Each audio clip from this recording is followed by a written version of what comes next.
Olá pessoal, sejam muito bem-vindos a mais um vídeo do nosso canal. Estou muito feliz de estar aqui com vocês, tá bom?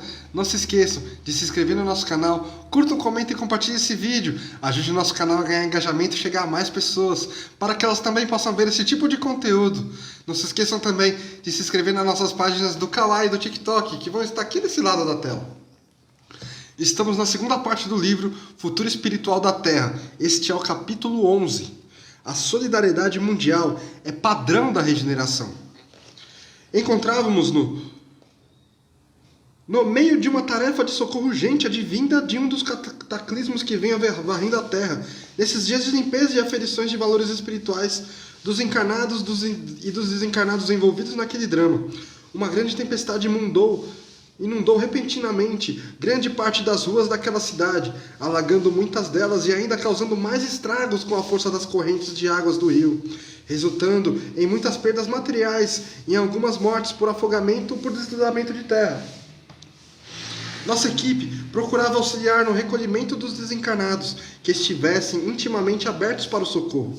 Muitos deles, apegados aos bens terrenos, prendiam-se a eles impermeabilizando a mente contra qualquer perspectiva de auxílio direto e efetivo. Resgatamos os espíritos de 2 recém-nascidos, cujos corpinhos foram engolidos pelo barro que deslizou rápido sobre os casebres paupérrimos, onde a família, sem poder reagir ao acontecimento, foi pega de surpresa. Todos desencarnaram. Muitos companheiros do plano físico juntavam suas forças para tentar recuperar alguns pertences, e principalmente resgatar alguém que pudesse ter sobrevivido, em meio aos escombros do soterramento que resultou num grande lamaçal. A solidariedade desses momentos mostra que muitos homens já carregam um sentimento natural de fraternidade nas ações de socorro ao que sofrem. Infelizmente, surge um ou outro oportunista que procura se dar bem naqueles momentos de descuido e perturbação, tentando espoliar alguma coisa para si. São pobres seres que terão suas existências submetidas a doloroso processo educativo, que os ensinará que os bens pertencem a todos e que os verdadeiros donos de algo são exatamente aqueles que sabem adquiri-los quando possível, mas também sabem perder ou desprender-se deles quando necessário. Entidades dos planos inferiores procuravam envolver um ou outro recém-desencarnado, que se encontrava em estado de choque e desequilíbrio, e mantinham natural sintonia com seus pendores e interesses, tornando-se presas fáceis. Nessas circunstâncias, não podíamos fazer quase nada, a não ser deixá-los entregue à própria sorte, pois aquilo era resultado de suas escolhas. Estavam sendo procurados pelos infelizes em declínio espiritual que queriam explorar suas energias e direcioná-las para seus interesses. Observando aqueles fatos, Clarencio falou em tom de muita compaixão. Como você vê, André, em momentos como esses, cada um de nós apresenta sua verdadeira face espiritual. O heroísmo e a sobriedade são para poucos. A maioria é pega de surpresa e se entrega, quase sempre a emoções perturbadoras, onde o medo predomina quase por completo, fazendo com que se precipitem e se tornem joguetes inconscientes de irmãos infelizes. Precisamos compreender que nesses acontecimentos de características catastróficas, quando muitos se entregam ao desequilíbrio emocional, aos que trazem consigo boas condições decorrentes de suas conquistas morais e pelas quais criam resistência contra o assédio do mal, acumulando créditos suficientes para serem resgatados e levados a nossos postos de atendimento. Essa imagem mostra o quanto precisamos mudar a realidade das divisões sociais nas quais os desvalidos da sorte são os que mais sofrem perdas.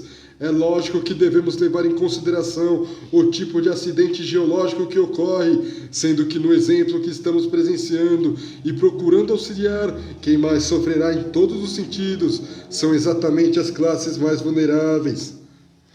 Nesse meio podemos ver algumas pessoas da classe mais privilegiada que estão perdendo seus bens devido à enchente, mas esses são em sua maioria sítios de descanso ou casa de campo. Essas perdas são quase insignificantes para os que possuem fartura de recursos, o que difere muito daqueles outros que lutaram para conseguir alguma coisa e que acontecimentos como esses colocam tudo a perder, acentuando ainda mais o seu sofrimento quando tem de assistir à morte de entes queridos, sem ter o que fazer, sentindo-se impotentes diante dos acontecimentos que surgem inesperada e avassaladoramente.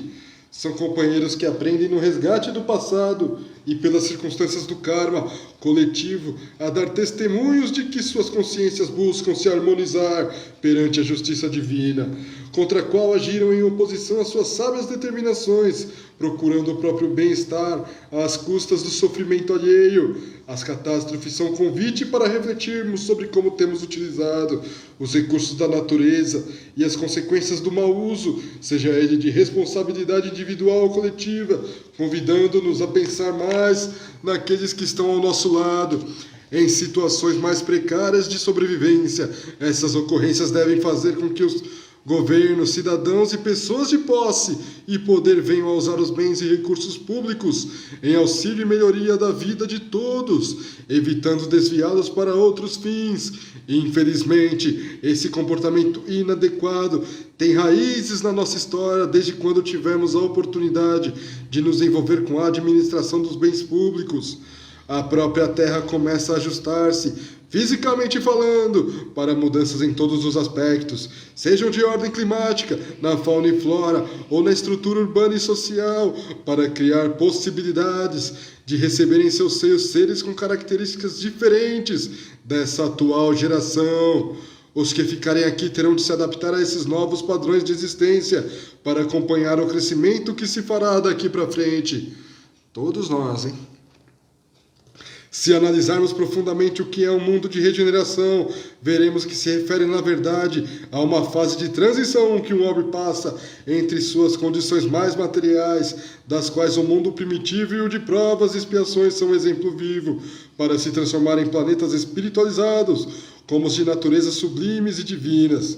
Tudo passará por reformulações organizadas pelas inteligências maiores, diretoras dessa transição, só que a parte mais brusca das transformações de um orbe em transição acontece exatamente quando o planeta está mais próximo de sua realidade de expiação e provas, do que quando se aproxima da condição de mundo ditoso. À medida que o mundo se aproxima desse estado evolutivo superior, essas mudanças são feitas sem causar danos para os seres que vivem nele, uma vez que eles mesmos já desenvolveram inteligência suficiente para lidar com essas mudanças e atuar sobre elas. Clarencio meditou alguns minutos antes de concluir. Dentro do possível, estudaremos esses grandes cataclismos para podermos auxiliar as equipes de apoio e resgate, bem como tirarmos reflexões dessa transição planetária que vem se efetuando cada vez mais em nosso planeta, consolidando sua realidade de mundo em regeneração. Em silêncio, partimos para auxiliar uma família que tinha parte de seus integrantes soterrados e precisava da nossa intervenção direta. E com isso encerramos o capítulo 11. E aí, gostaram? Muito obrigado a todos, fiquem com Deus e até a próxima. Tchau, tchau!